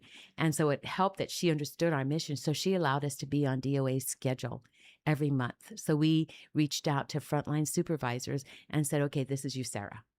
And we're not taking the side of the employer and we're not taking the side of the reserve component. We're here to serve and to make sure everybody understands you, Sarah. So because of that initiative, I submitted for, all committees submit for all these awards for, Ombudsman Director of the Year, of the West region, of the East region. So I submitted for our West region, Don Clark's name. I had submitted his name too, but it is what it is. So I submitted his name in to compete with the Western region. There's like 13 states in our region. So we won that category. Wow. So that moved up. So now Don was competing with the rest of the committees, and he actually became Outreach Director of the Year for the nation for ESGR. That so is to get that incredible. recognition is amazing. That's something we've not ever gotten since our committee's been in existence. So for him to be the Outreach Director for ESGR for 2026 is an incredible feat. And then one of the things that we've done as well is the Roche Award is a pretty distinguished award. It was from the first national chair. His name is James Roche for ESGR. We submitted our volunteers who we think do an incredible job, and there's only 2 of those awards awarded to the state committees, the 54 state committees. We've gotten 2.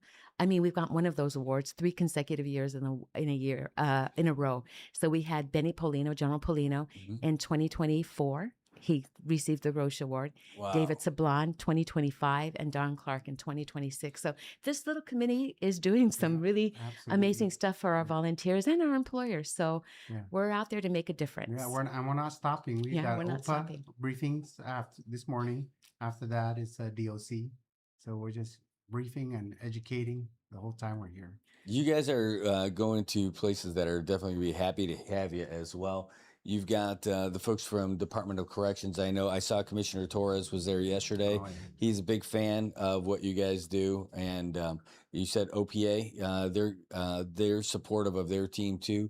They want to make sure that they get good recognition. They want to make sure that their guys are taken care of as well. But going out to all the different agencies, there's a million of them. It's a nonstop, round the clock thing. How much of it, of what you guys have, do you have like staff, or is it all volunteers? All volunteers. We have 2 staff members. Angel Vipar is one of them. She's our volunteer support technician. And then we have a Lieutenant Mano. She's given to us by the National Army Guard. Guard, The Army Guard. But she represents all of the reserve components. So She was the jazz hands yesterday. Yeah. And then I got to add, Brad, this fine young gentleman, he was awarded Volunteer of the Year for 2025.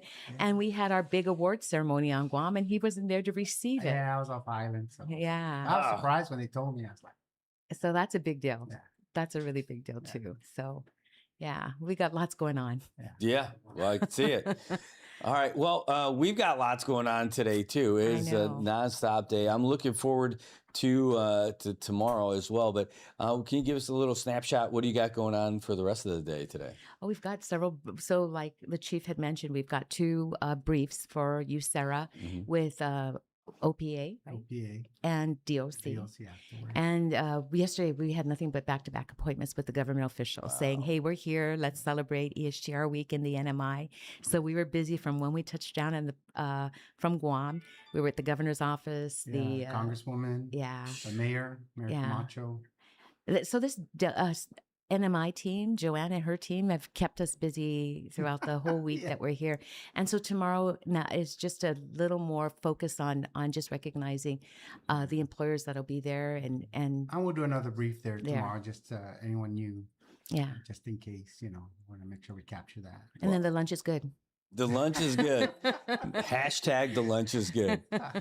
Yeah. All right. Well, we're bumping up against the top of the hour here, and when we would take our break. So, any last shout outs or who folks should reach out to get a hold of you guys if they have a question or a concern about what's I'm going sure on? everybody knows Joanne Aquino, right? Yes. Yeah. So she's our area chair. So they can reach out to Joanne. And I think she's out of the governor's office at her real job, right? Because she's volunteering for us. So Joanne is one person. Tanya David, everybody knows everybody here in the NMI. So, reach out to anybody. So there's Tanya David, there's Chris Buen, and then there's Rosie Gatol, Auntie Rose. Reach out to any of them. On our Garden Reserve, it's a requirement every year that they go through this ESGR briefing. So even if they're a new recruit, they still have to see an ESGR before the year's over. So And then before they deploy. and deployment's always they have to listen to us. I love it. Yeah, and then when they come back, they have to listen. So we always say the young service members, I know you're not going to pay attention to me now because you're pre-mobing and you've got all this excitement going on. But when we come back here, when you're debriefing, you're going to pay attention to us because you want to know what your entitlements are when you integrate back into the workplace. So yeah, most of our posters are at the military or the reserve units. It's up in their shop area, so they know we're there. Well, I mean, so I'll give you like just a regular low-level serviceman's thing. It's probably one of those things I would have walked past a million times. Yes, but so do I. But seeing, so being around here and knowing the guys, the important part is for them to know too is that, hey, it's not like your AT starts like Friday night. You tell your boss on Thursday, hey, I'm going to be gone for the next 3 days. What do you mean? What is that rule about like advance notice? I mean, the training schedules are pretty much set in stone early. You can give them to your boss from your commanders and all that other stuff, right? There's a little bit of responsibility, a little bit of onus on the soldier, the guard or reservist, right? And we tell them that when we do our briefs, we tell those, and we tell the employers that schedule's out in advance. Mm-hmm. So if you don't get it from your service member, call the command. So we've educated employers that it's all about communication. And, as an employer myself, we never knew how accessible any of the reserve component leaders are. But, when we bring them out, and we have meetings with the reserve component leaders and employers, some of them give their personal cell numbers. Say, call me if you're having problems with your service member. I am just a phone call away. So that's what we bridge, ESGR. We bridge that communication gap if there is any. Yeah, in some situations it does happen where just like that up to the hour where they have to go. And that's because somebody who's supposed to deploy is unable to due to injury or whatever. And so they replace them with a member from another employer, and they're like, "Oh, I got to go tomorrow morning," And they're protected by USERRA. Yeah, and they're still protected by USERRA. So sometimes that happens, and we tell the service members, don't Not a make lot. that. Yeah, don't make that the rule that you're telling your employer last minute, because then there's a lot of mending that we need to help you do when you return. You want your job back, don't you? Because we're trying to build That's your bread a and butter, career. It's not a job. We want you to build a career in their organization. So that's something that we also stress to our service members. You want something that would, take your family further. Yeah, we don't like the last minute call-ups. It does happen. That's why USERRA protects that. Well, and it's not just about that service member. It's about the relationship with future service members and that employer. Correct. Because Absolutely. Correct. that's setting the whole foundation for the relationship that's going to be happening for all the time. Absolutely. All right. Well, now we're really all the way up there. Now, we want to just thank you. You've always been a real great awesome. supporter for ESGR. And every time we come out here, you always have us on your radio station or internet station. But we're so grateful that you're a great supporter for ESGR. And we want to thank you for that. Thank you. Well, you guys are awesome. That's why it's easy. It's easy.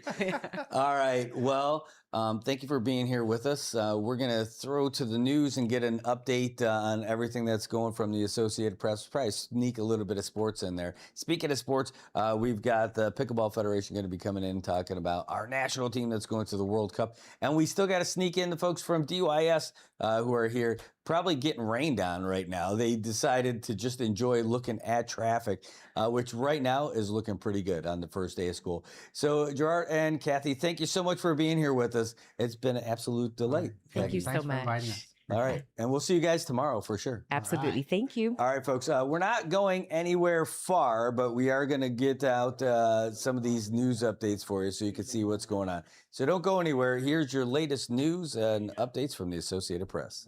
AP News, I'm Ben Thomas. President Trump's been lashing out at allies again. The latest is the Gulf Arab country of Oman. Charles Deladesma reports. Iran says it's working to finalise a joint statement with Oman on a plan to manage the transit of ships through the Strait of Hormuz. Fully reopening the waterway to commercial shipping has been a key demand of the US, but it remains unclear whether the deal will meet Washington's criteria. Trump reportedly told a Fox News reporter the U.S. would bomb Iran if it gets in the way. Reporters followed up. No, I don't think they behave very well, but we'd handle them very easily, just like we do others. With the 60-day deadline for an agreement to end the Iran war expiring, Trump was asked if he thought things were any closer. Well, they want to make a deal, but they're not going to make the kind of a deal that I feel is necessary. Look, we're in there for one reason.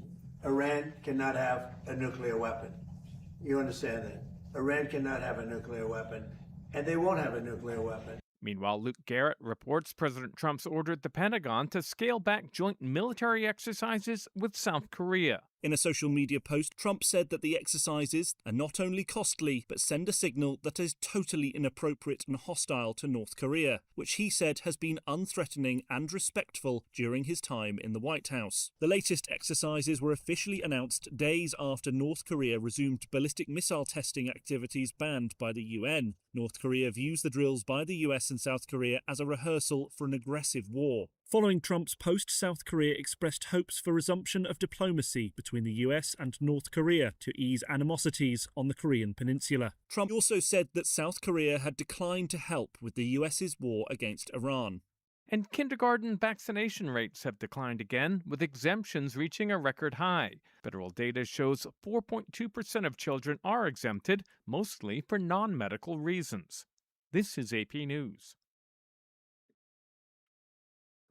Alex Vega has today's AP Markets report. U.S. stocks slipped further from their record heights on Wall Street after rising oil prices cranked up the pressure on inflation and financial markets. The S&P 500 fell 0.5%, but remains near its all-time high set on Thursday. The Dow fell 272 points, or 0.5%, and the Nasdaq Composite dropped 0.3%. The yield on the 10-year Treasury note rose to 4.73%. Wall Street is near records in large part because profits are booming for big U.S. companies. Still to come this week are earnings reports from big retailers, including Home Depot, Target, and Walmart. This is Alex Vega. As for oil prices, the International Standard Brent crude rose 2.7% today, settling above $90 per barrel. U.S. gasoline prices are holding above $4 per gallon. AAA puts the national average for regular grade above $4.06. There's more news at apnews.com. I'm Ben Thomas. Thanks for listening.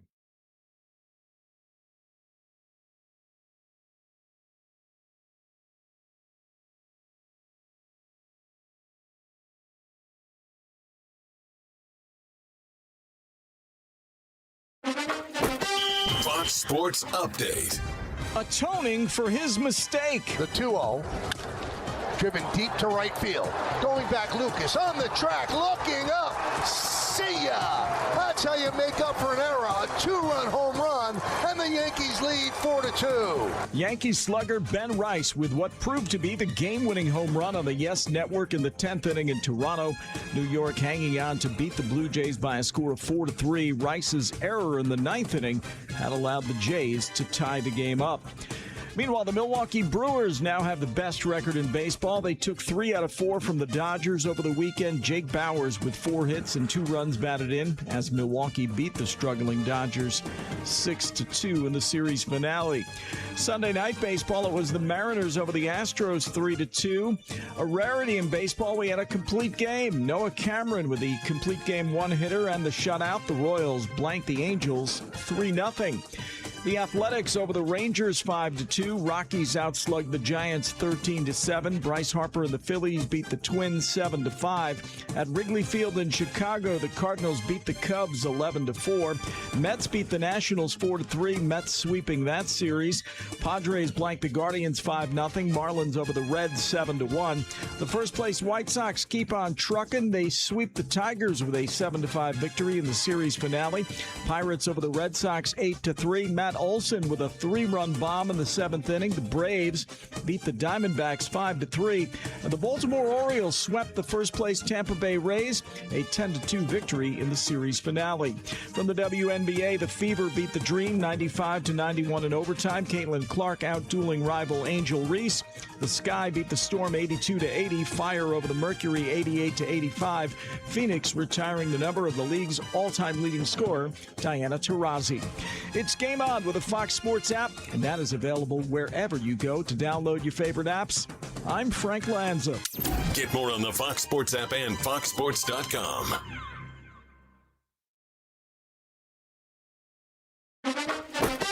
Fox Sports Update. Atoning for his mistake. The 2-0. Driven deep to right field. Going back, Lucas on the track, looking up. See ya! That's how you make up for an error. A 2-run home run, and the Yankees lead 4-2. Yankee slugger Ben Rice with what proved to be the game-winning home run on the Yes Network coming in the 10th inning in Toronto. New York hanging on to beat the Blue Jays by a score of 4-3. Rice's error in the 9th inning had allowed the Jays to tie the game.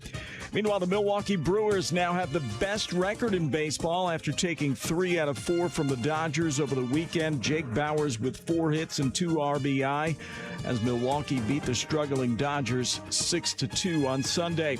Elsewhere on the diamond, the Mariners over the Astros 3-2. Royals blanked the Angels 3-0 behind Noah Cameron's complete game 1-hitter. Athletics over the Rangers 5-2. Rockies outslugged the Giants 13-7.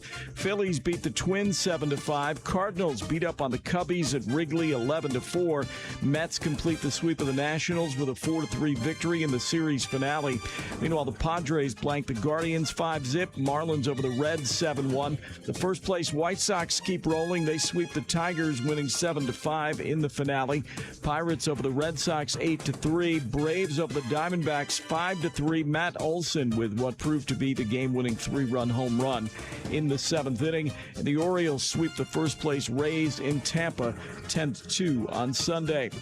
The Fever in the WNBA, they beat the Dream 95-91 in overtime. Caitlin Clark outdueling rival Angel Reese. The Sky beat the Storm 82-80. The Fire over the Mercury 88-85. Phoenix retiring the number of the league's all-time leading scorer, Diana Taurasi. And in golf, Scottie Scheffler winning the St. Jude Championship to kick off the PGA postseason. It's Game On with the Fox Sports app, available wherever you download apps. I'm Frank Lanza. Get more on the Fox Sports app and foxsports.com.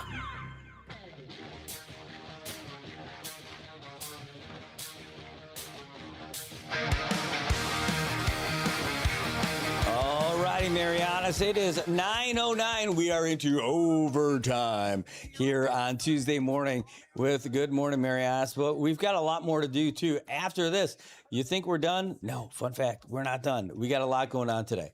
And one of those things is that we are going to find out the proper way to discipline your children from the good folks over at Division of Youth Services. Okay, this is not exactly the topic of the day today, but there's a lot going on from some of the people who do a great job of taking care of, also the folks who are taking care of their kids and taking care of business for those who aren't. So great to see you both. We've got Mariah and we've got Vivian here from Division of Youth Services, the lady in charge on your left, and the lady who just got her hair done just for this show today. It is really great to have you both in here. Thanks for coming. Thank you for having us. So I think the goal for our division is to come out at least once every quarter to kind of update our community on where our numbers are, what trends are picking up, where concern areas are, and we just want the public to be informed as we go on our daily business. And it's nice to touch base with the outside world because we don't just deal with the elite population, right? Mhm. That we kind of supervise and monitor, but the community in general. Well, I love seeing you guys in here. You can come in all the time and talk about it. And talk about how we shouldn't spank our kids, right, Brad? Yeah, I would never. I would never. The last show. I totally did. Anyway, but yeah. You guys deal with so much stuff and you're so positive. You got such great outlooks on everything. And I'm so impressed by it because, you guys also probably get to see some stuff that isn't really happy stuff. And but you're able to still have a big smile on your face and talk about this stuff. You must really love what you do. Oh, yeah. Definitely. For sure. You need to in this work. Yes, you have to have a thick skin. And, we admire our frontliners because they're the ones who go out and see the real deal, right? And deal with the real situations that really can be tough at times. Yeah. And it's not just we take it day by day, but it's not just a snapshot because we deal with families long term. And so we get to know these families, we get to see what works best for them.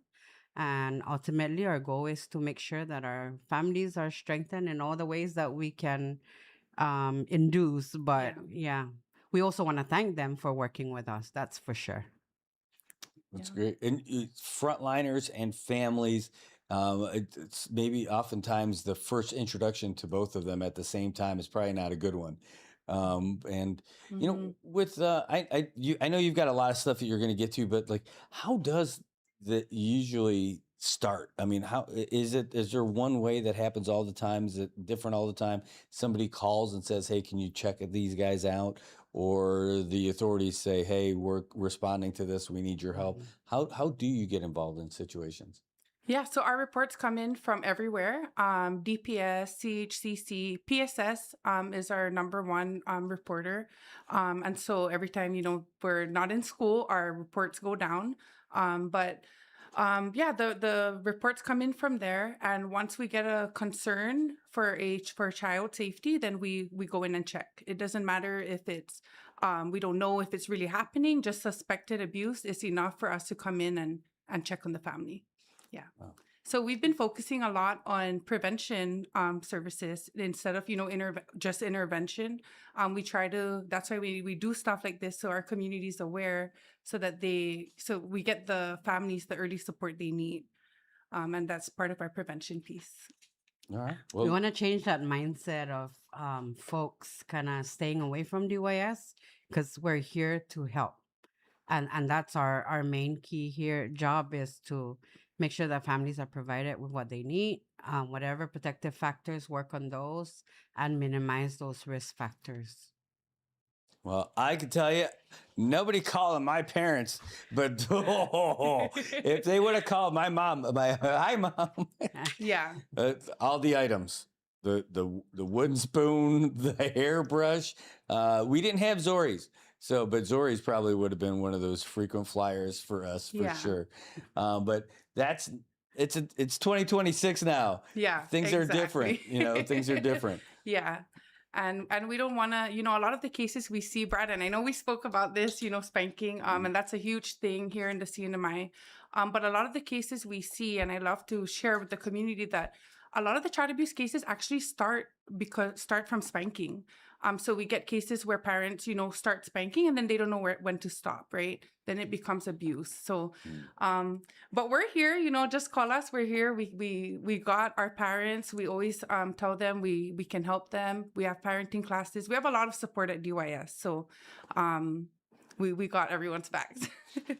Well, this is a prevention thing that's going on now, and like, what are some of the things like? What would you like us to get out to the community? What can we start talking about this instead of me take you down memory lane of getting spanked and stuff like that? So we have our youth and parent peer support groups. So with DYS, it's not just Child Protective Services. As you may be aware, we have juvenile probation, but we have a big prevention program. It's called the Family and Youth Enhancement Program. With that, we have the youth and parent evidence-based support services. So we work primarily out of Kangman Community Center, Tonopah Youth Center, and more recently, we're gonna be we're adopting Youth Affairs Office, so we're gonna be taking over Cobbler Youth Center and Golowari Youth Center as well. Man, that Guala Youth Center is awesome. You know, like I remember it closed for a while, then it opened back up. And the one in Kobler, like I don't really know how often it actually gets used. Also, it seems like there's these two golden facilities that could be really used to help the community. So that you guys are doing it and pulling it under your wing is pretty awesome. Yeah, so we had the executive order issued maybe close to 2 months ago, and it'll actually really take effect August 26th. So we're gearing up.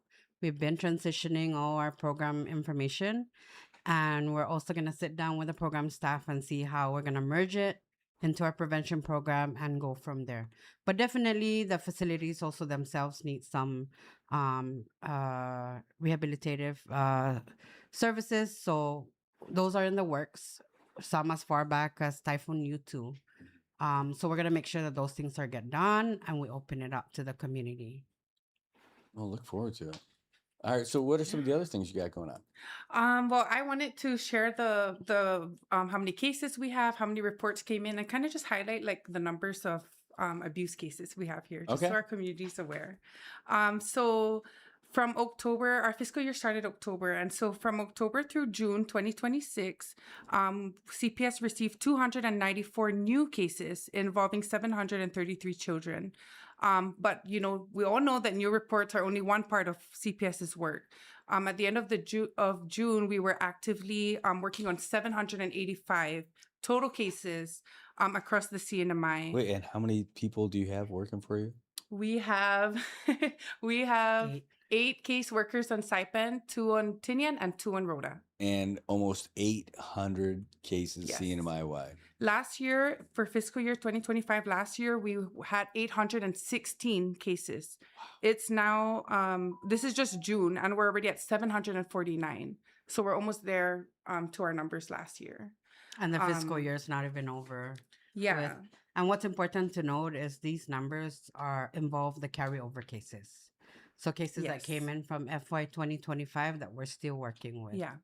And cases. Yes, the data is a big data right there. Yeah. And you know, Yeah. sometimes we got to make sure that we are, you know, because each case has so many different services based on the service plan. So it does get tough, not only because of the trauma that our caseworkers kind of walk into, but all the things that need to happen afterwards. I mean, how long, when you get assigned a case, I know it's all different, but like, how long do you really normally keep a case like that? Like, is it something that stays on? Does something ever finally get corrected, or are you able to, close some cases? Yes. So at DYS, our job is our mission, you know, is to preserve families. And so at the, you know, that's exactly what we try to do. So a case remains open for a while because there's home visits, there's collaboration with partners. We need to make sure that like maybe medical reports, we need to work with the DPS, make sure the investigation goes through all the way to the AG's office, and then after that. But even like aside from the criminal part, we need to also work with the family. It may be involved, maybe we have to like do like a family plan.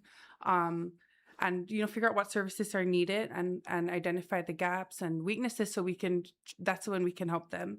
But yeah, we are able to close cases for sure.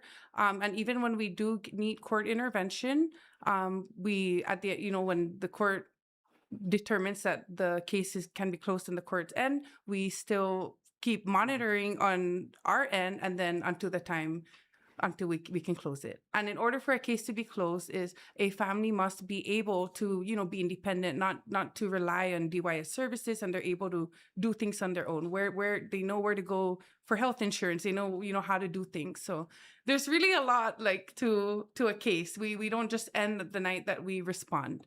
Well, it's it's not just abuse all the time. It's some people just don't know how to parent, right? Maybe, and that's not an indictment on them. Maybe their parents didn't know how to parent, and they just kind of pass that stuff on.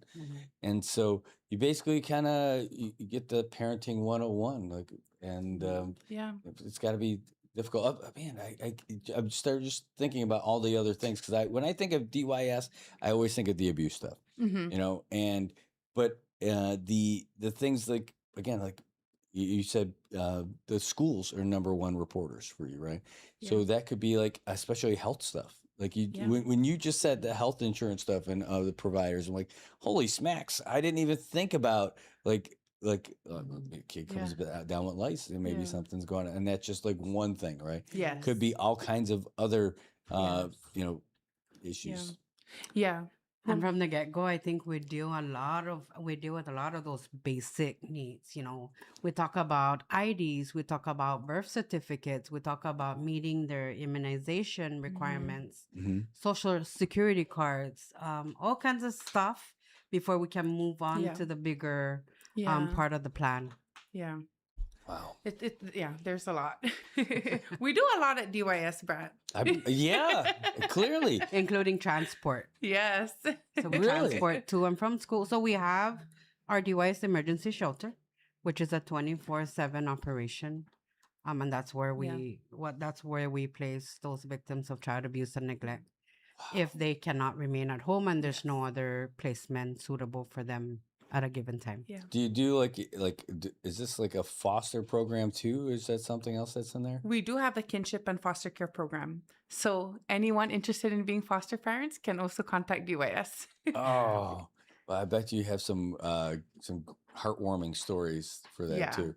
For sure. Yeah, for sure. So we do a lot. In addition to everything we just told you and many more, we also manage the foster care program. So, yeah. So there's a lot. There's a lot. We don't like to keep our kids in the emergency shelter, right? So we're always trying to... we try to make it a point for them Yeah. not to be there longer than 2 weeks, at Yeah. least 2 weeks. So Wow. Yeah. they need to be out in a normal, regular home setting, right? Yeah. With other family members and stuff. Well conducive for them and not be isolated in the shelter.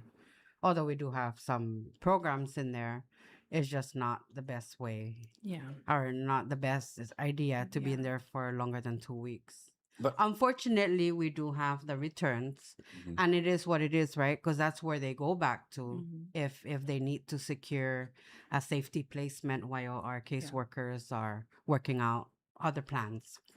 Well, that's why they have you guys. I didn't even think about the transport. If you do have people in a shelter, they still got to go to school. Yes. Yeah. Appointments. Eating, we've got to cook, everything. Yeah. So, yeah, 24/7. So the shelter is like a home away from home, but it's not a long term kind of deal. And when it is the long term, then we moved over to the kinship and foster program. Yeah. Which is also under Maria's watch. Yeah. Wow, jeez. No wonder why your face lit up when I brought that up. Yeah, that's great. I know you want to get through a bunch of more numbers and stuff like that. Let's Just do to that. I'll try not to share. derail you every single time. No, you're okay. So just to look at some of the major concerns reported to us, across the CNMI. So neglect was the largest overall category. We had 107 reported neglect concerns. And that may involve like unsafe living conditions, unmet basic needs, lack of medical care, emotional harm, or school attendance concerns. We also received 57 physical abuse concerns, 35 sexual abuse concerns, 30 domestic violence concerns, and 30 drug concerns in the home. So drug concerns in the home, these reports all involve like suspected drug use by a caregiver, drugs accessible to children, or, possible exposure in the home. And a lot of the drugs that we deal with here in the CNMI is methamphetamine. And we are also seeing an increase in cocaine as well. Really? So so far this fiscal year, we had one parent test positive for cocaine. Oh my gosh. So far, that's all that we caught at CPS. So we don't know, but yeah, that was 30. And maybe just to highlight the domestic violence part of it. So these domestic violence cases are cases where children are involved. Children are in the home.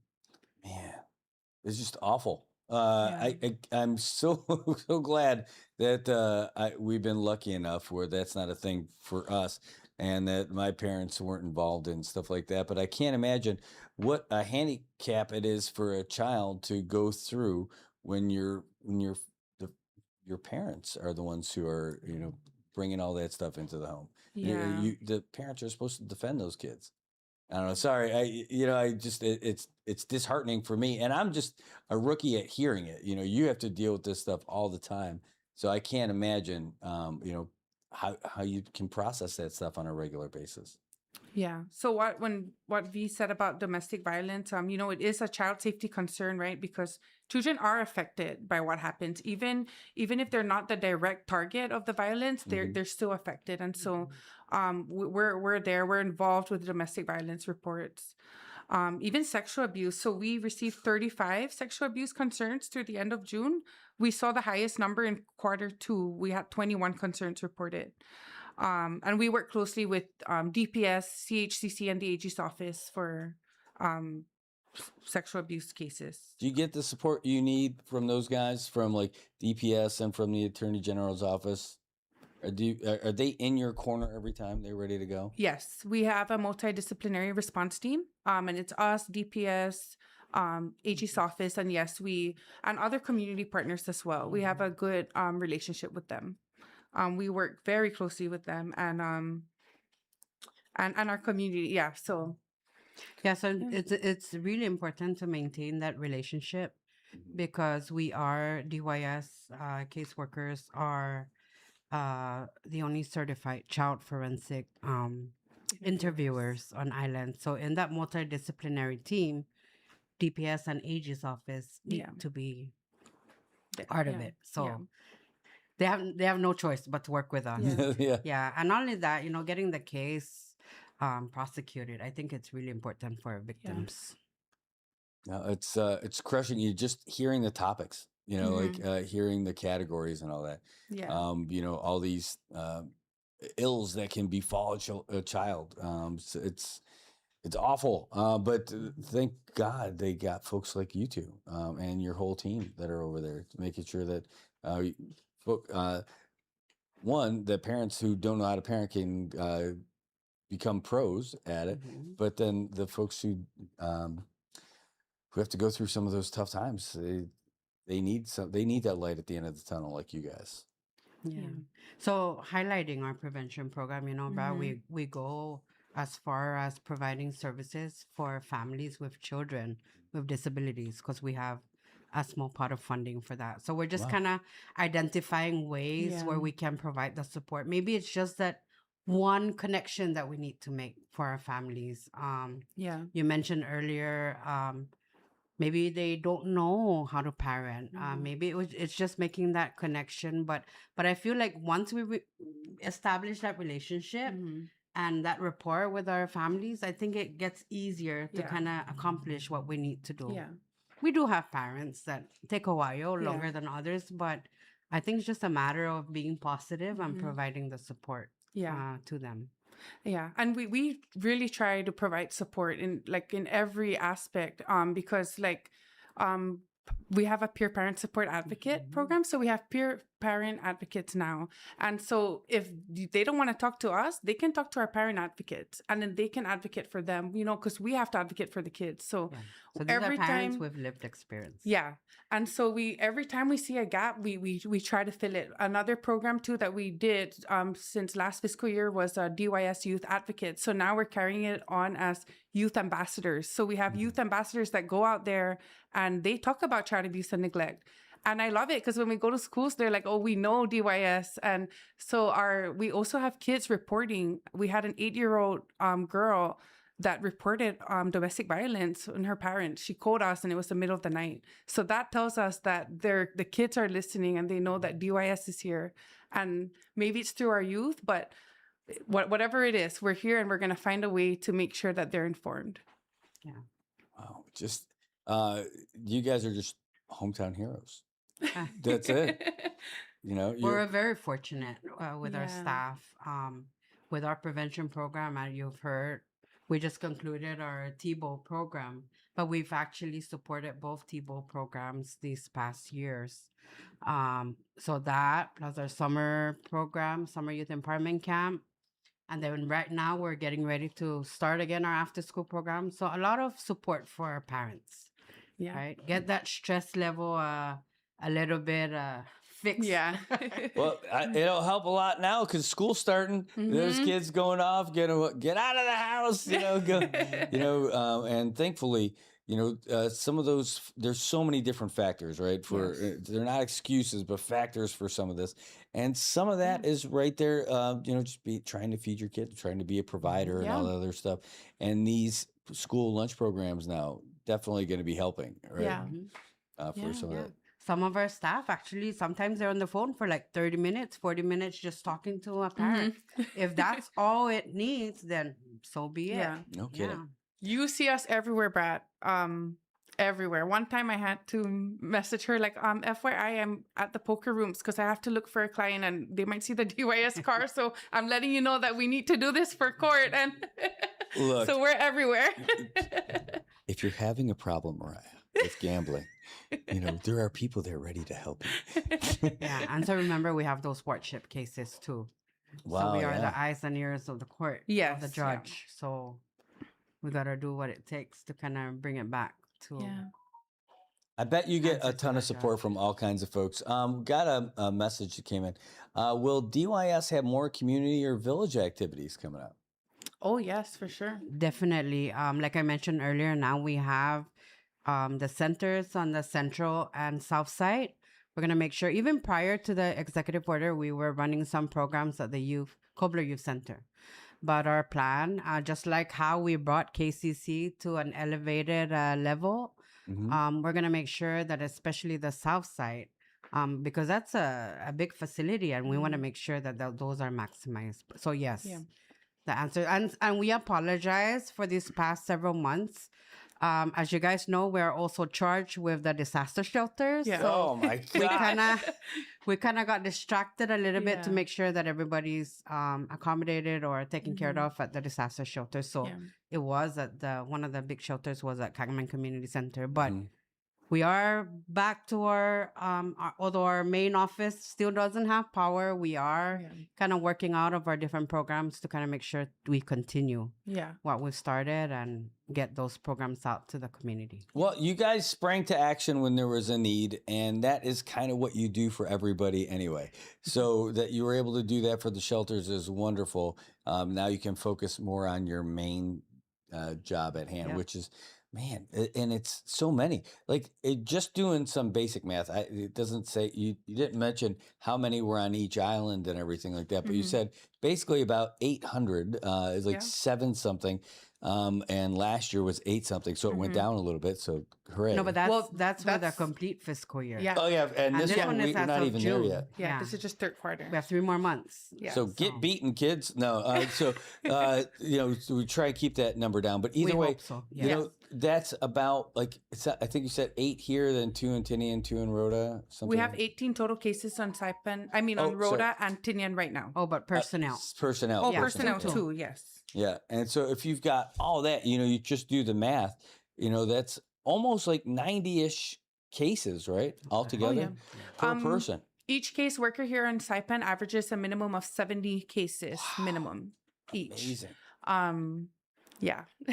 And Brad, we want to look at the numbers also in a positive way. We want to look that say that it's increasing because more people are aware and our community is aware, and now they're able to reach out to us in advance and for that early support and prevention. But maybe that's a good way to look at it, but we also still know that there are a lot of underreported cases out there, and so that's why we have to continue doing this so that they know. See, that's part of that positive way of looking at things. All right, so another one says it's probably like a CHC or CGC matter, but does DYS have any family therapy, or that's a lack of a better word, or like a family therapy program or activities or similar to help strengthen families who have gone through like DYS related matters?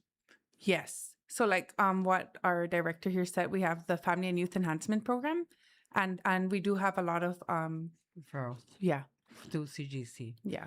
And then we do have a private provider that we pay because there's some cases that really need extensive services, counseling, individual family therapy. So those are out there. We even pay for court order drug tests. Yeah. Yeah. Yeah. So yes, we do. And we will continue to work with CHCC. Yeah. We are members of a lot of these councils that have decision making that also affect our programs. So we want to make sure we're heard Yeah. and we are assisted. All right. Well, can you share a story? No names, of course, but maybe just a nice heartwarming story that you have that could kind of pick us all up and leave us on a really great note about some of the great stuff that you guys are doing. Oh yeah, for sure. We've had a few cases where we had to remove the kids from the home. Let's say maybe mom and dad were on meth, highly addicted. Baby tested positive for meth. Mom tested positive for meth at birth, and we had to remove I can even tell you the exact date. I'm just kidding. Yeah, well. But yeah, so we had to, when we removed the kid, we started working with the parents. Mom went to Hope Recovery Program. So we do have programs here. Mom graduated successfully, ended up getting a job, never had a job ended up getting their GED. They didn't finish high school. And then they ended up securing a job. And then case closed. Everything was good. They didn't need DYS services for like 3 months minimum. And we're like, okay. And until now, kids are great. Everything's Wow. good. Yeah. I love it. Yeah,